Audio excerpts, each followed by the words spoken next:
Shulkin's ouster was Republican Congressman Mike Coffman of Colorado. He is a Marine Corps veteran who served in both the Gulf War and the Iraq War. Good morning, Congressman. Good morning, Alisyn. Great to have you. Why did you think that Dr. Shulkin was not fit for the job? Well, Dr. Shulkin did nothing to change the culture within the Department of Veterans Affairs, and there's a calcified layer at the top, at the most senior executive service levels, that have failed our veterans year after year after year, and have not been removed. And we gave the administration, the Congress of the United States gave the administration, the prior administration, the authority to expeditiously remove these people without the same protections as the rank and file. And the prior administration didn't do so. Dr. Shulkin now didn't do so. And so nothing changed at the VA, and he really needed to go. And how about Dr. Ronnie Jackson? Do you think that he is qualified to change the calcified culture, as you call it? Well, unless he removes a good number of those people, unless he cleans house, it's certainly been my position that only the VA can be cleaned up by somebody outside the VA. But unless he does that, if he thinks he can just, given his personality, he can weigh in and he's going to change things, that's just not going to happen. And the VA will continue to fail our veterans. And so you're concerned. In terms of meeting our nation's obligations. Yeah. I mean, am I hearing you right? You're Sure. concerned about this appointment from the president, this pick.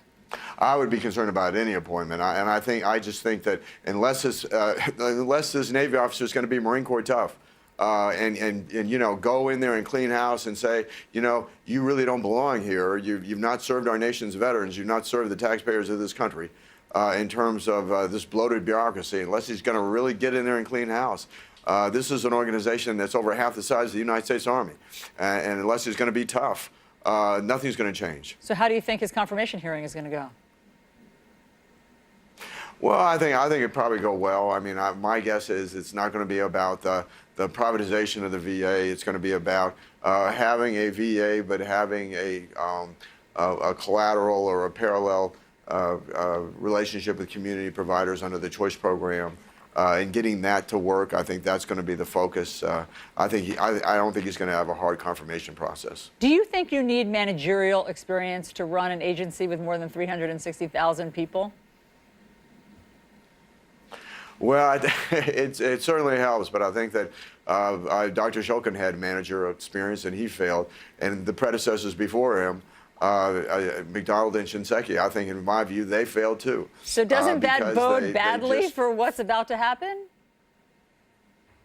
It's going to be tough. I mean, I'll be frank with you, the odds are not with them.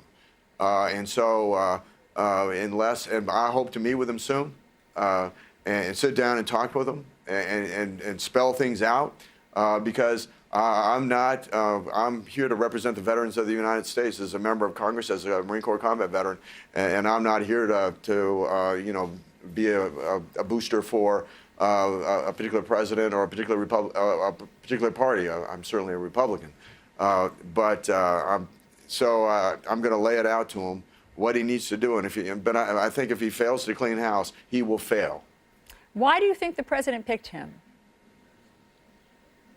I think the president had it. The president doesn't have a positive chemistry, I think, with a lot of people, and I think that he's finally settling down on the team, on a set of personalities that he believes has the skill sets to do the job that he has a good rapport with, and I think he's got a good rapport with this Navy doctor who's had a stellar career, been quite frankly more hands-on than behind a desk, but has had a stellar military career, who he has a good rapport with, that he communicates well with, that he thinks can do the job.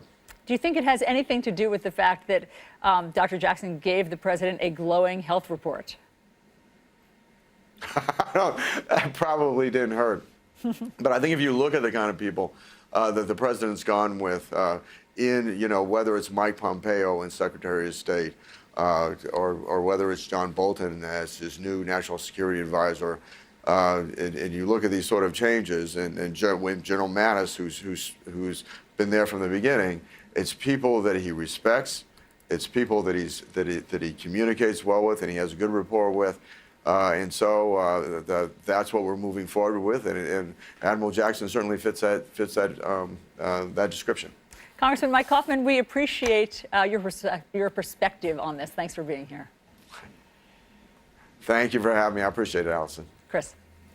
All right, President Trump defending the Second Amendment after a former Supreme Court justice calls for its repeal. Some concern